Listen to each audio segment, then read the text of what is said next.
I firmly believe that you're only given as much as you can handle, as much negativity, as much failure, as much disappointment. This too shall pass. If you grasp for a new beginning, if you pull yourself up and move back into the world with a plan.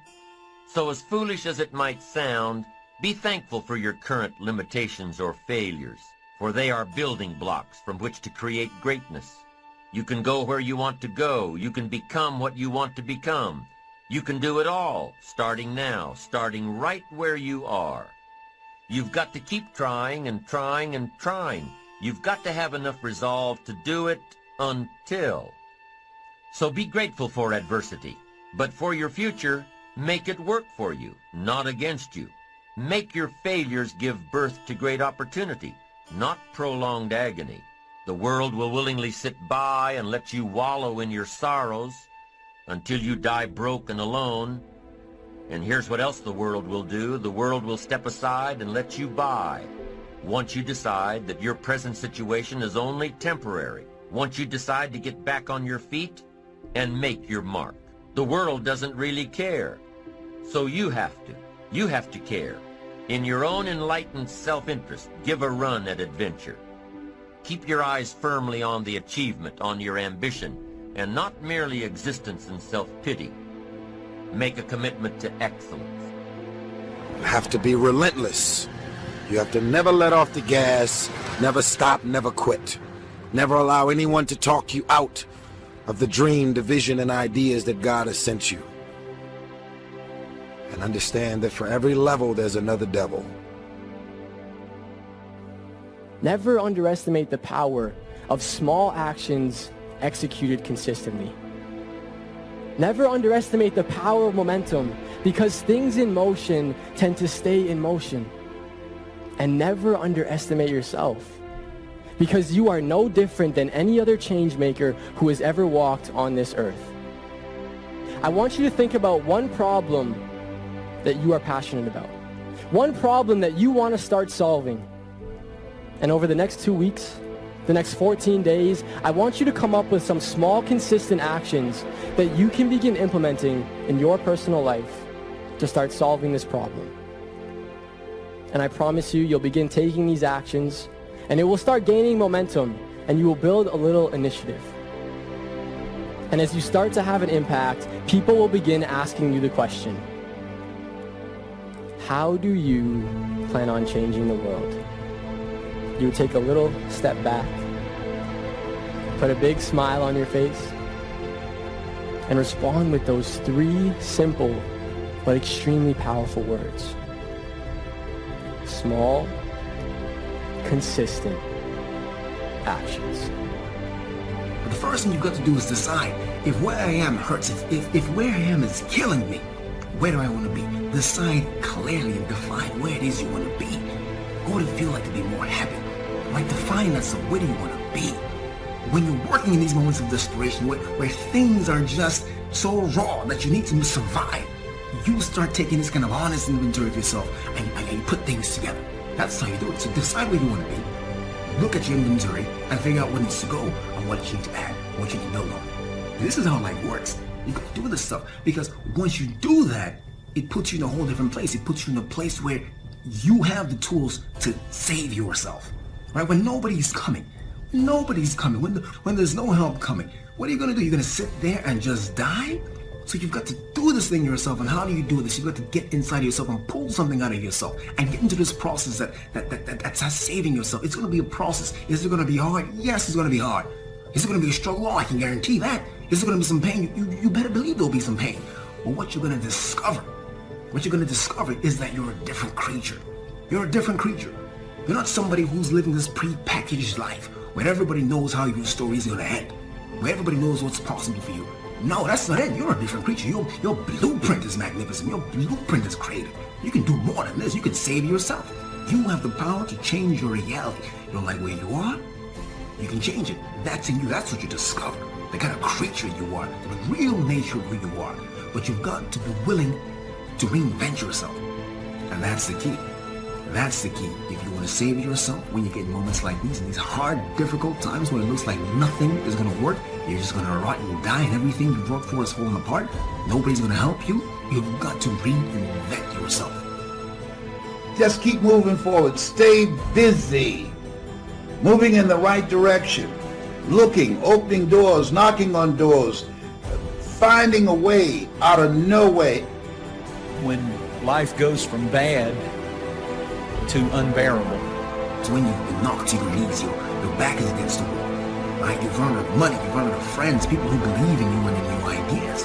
You've been used up and thrown away, right? You're desperate, you're afraid. And it hits you that this is it, this is do or die, and it's just me, right? It's just me. That's how life works.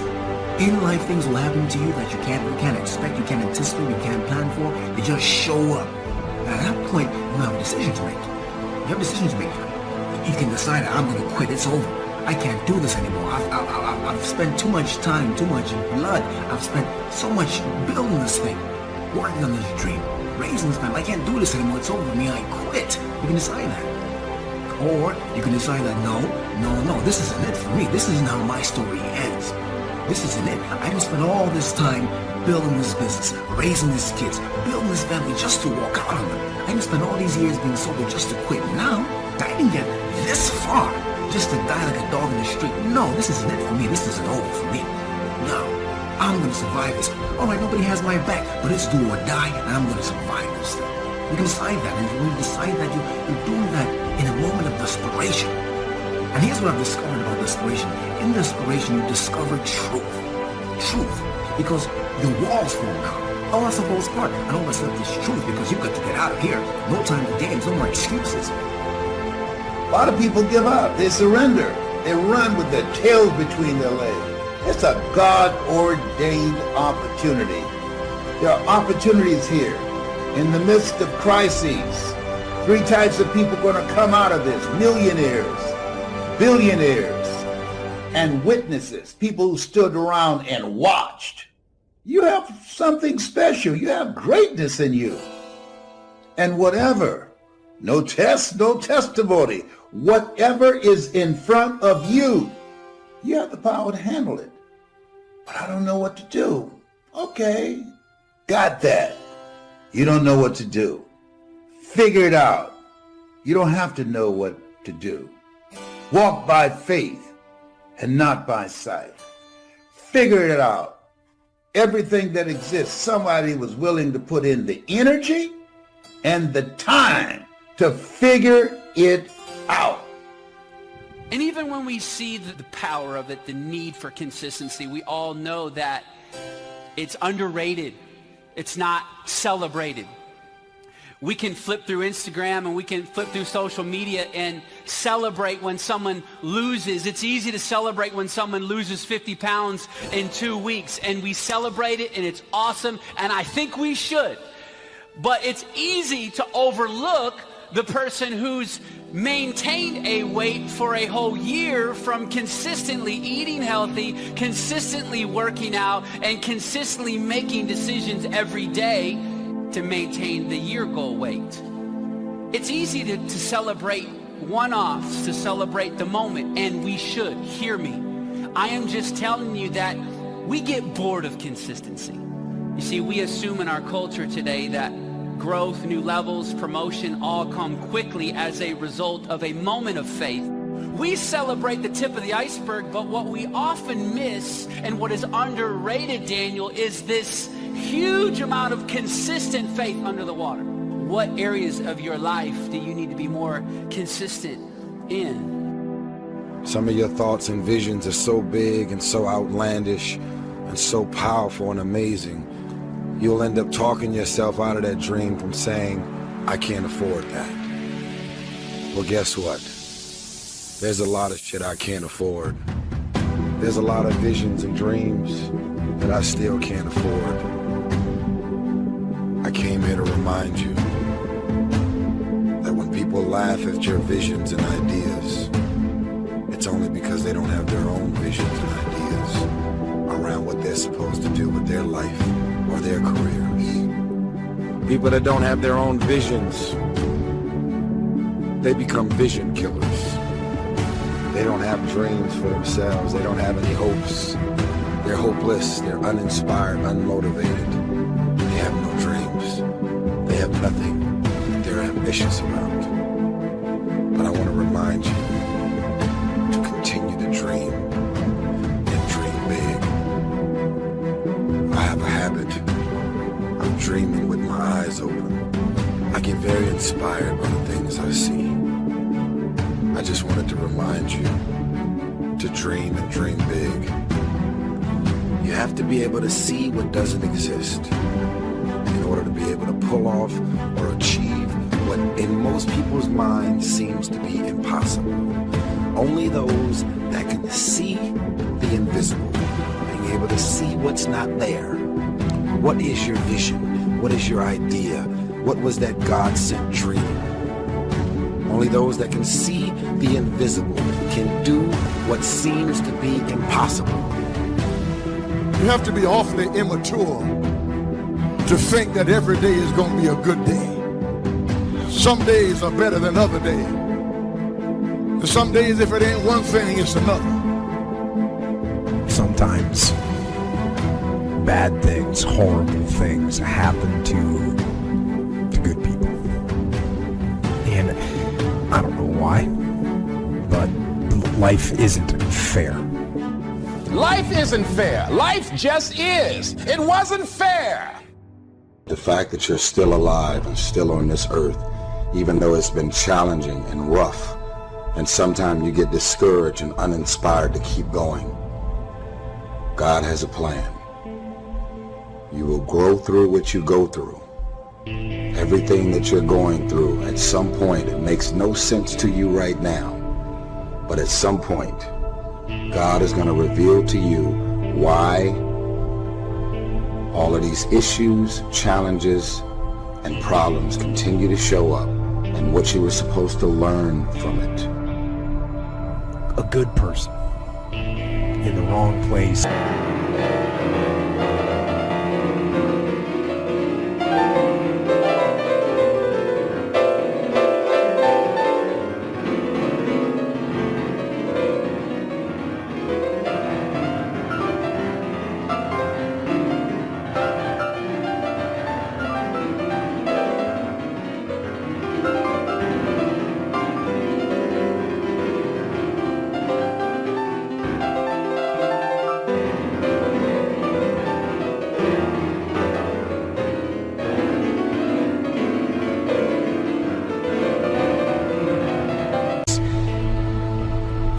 Time can end up just a victim of fate and of reality, and it can be horrible and heart-wrenching, and disease like cancer and MS and horrible diseases and accidents, but when those bad things happen, what are you going to do?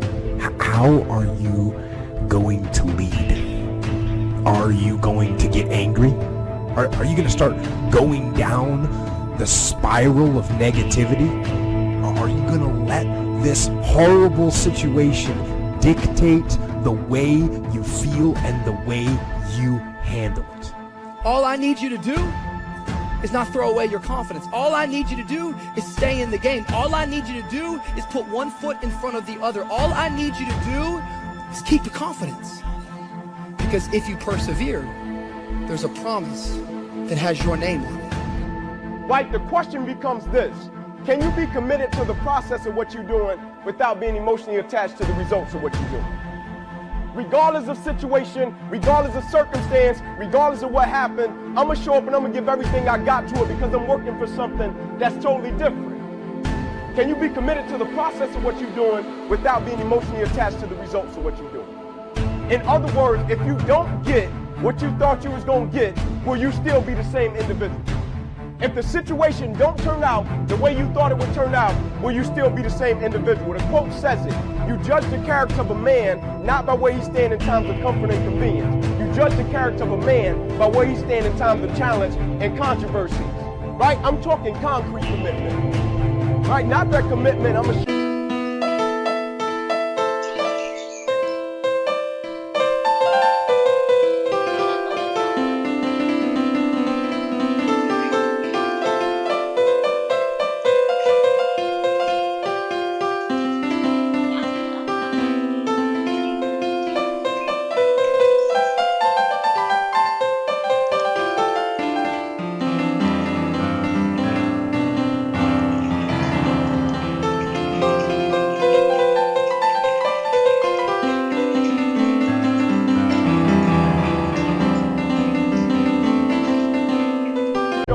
I'll be there, coach. Yeah, I go to meetings. Yeah, I'm gonna go out. I might run hard. Not that, man. Not that cheap stuff, man. Not that counterfeit stuff. I'm talking concrete commitment. I'm talking a commitment that says I am going to stay true to what I said I would do long after the move that I've said it in this lesson. Right? Because when you're in them seats, it's easy to talk about what you're gonna do. Right? But Mike Tyson said it. Everybody got a plan until they get punched in the mouth. Right? People don't burn out in life because of what they do. People burn out because life makes them forget why they do it. Go back and do some soul searching and think about when you first started. Many people give up on the 1 yard line where if they have the determination just to keep on knocking. It's a funny thing about life. If you're home one day and someone is knocking on the door and you say, I don't want to be bothered today. And if that person just keep on knocking, say, can you believe that fool's still knocking? Pretty soon you say, what is it? What do you want? And that's how you've got to be about your dream. Some people, well, I guess ain't nobody home. I knocked on the door, but nobody came. I guess opportunity probably went out the back door. Oh, no. See, life is not just that simple. It's not that cut and dry. And that's why most people never realize their personal greatness, because they're casual about life. And when you're casual about life, you will end up a casualty. And I'm saying to you, if you keep going, if you keep looking for a way, where there's a will, there's a way. If you keep moving, if you keep falling forward, if you keep getting back up, something's going to happen. Bob Marley said something I like. He said, you never know how strong you are until being strong is all you have. You never know how strong.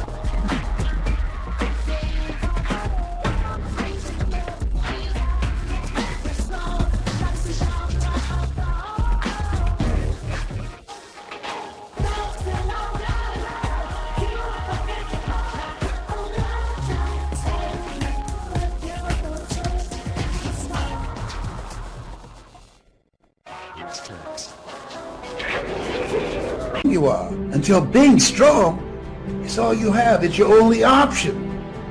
And you'll discover, if you don't panic, if you don't run, you'll discover you are stronger than you give yourself credit for being. Don't surrender. Don't give in. Step up to the challenge. Be the one that other people look to. Absorb that impact, absorb that negativity, draw fire, bring that pain to me. I can handle it when maybe others cannot. When bad things are happening, I am going to try and be the one good thing. And in fighting, we will win. And if not the battle, and if not the war, we will win because our spirit, it will never surrender. And that is the ultimate victory to hold your head high, and even in the face of inescapable defeat, to stand and to fight. That is to win. Dreams without goals remain dreams, just dreams, and ultimately fuel disappointment. Dreams without goals, yearly goals, life goals, monthly goals, hourly goals, minute-by-minute goals. Dreams without goals are just dreams, and they ultimately fuel disappointment. Goals on the road to the sky.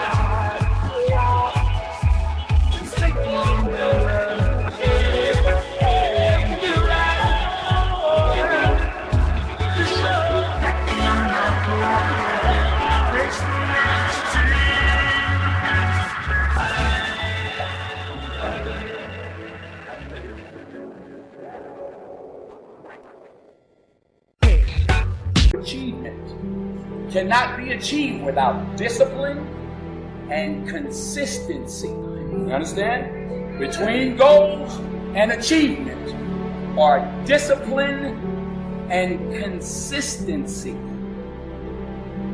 Before you can be a painter who can paint what's beyond mere memory, you have to inculcate that discipline skill, and a lot of that is painful repetition and hard grinding work. It's the sacrifice of the present for the future. That's discipline as the precondition for freedom. But once you manage that, then things open up. And virtually everything you learn of value is like that. It's very, very, very difficult to learn to write. And there's arbitrary rules that you have to follow and bind yourself to. Disciplinary institutions, universities, are exactly that. Is they're places of guidance, and they're places to encourage people to develop the discipline that's necessary to see beyond the discipline. I mean, that's why we have disciplines, right? I mean, the words aren't there by accident. You have to narrow yourself first, and then you can broaden outward. And so that's part of the process of maturation. I mean, that's part of the sacrifice of childhood. What we have to understand about developing ourselves and getting better is that it doesn't take brilliance, and it doesn't take a lot of time, and it doesn't even take a lot of effort, but it must be intentional. The fact that you don't get better automatically, you only get better because you intentionally make a decision to get better. To develop yourself, you've got to get out of the intending world and get into the doing world. So if you want to develop yourself and you want to get better, just act on what you've already expressed that you want to do.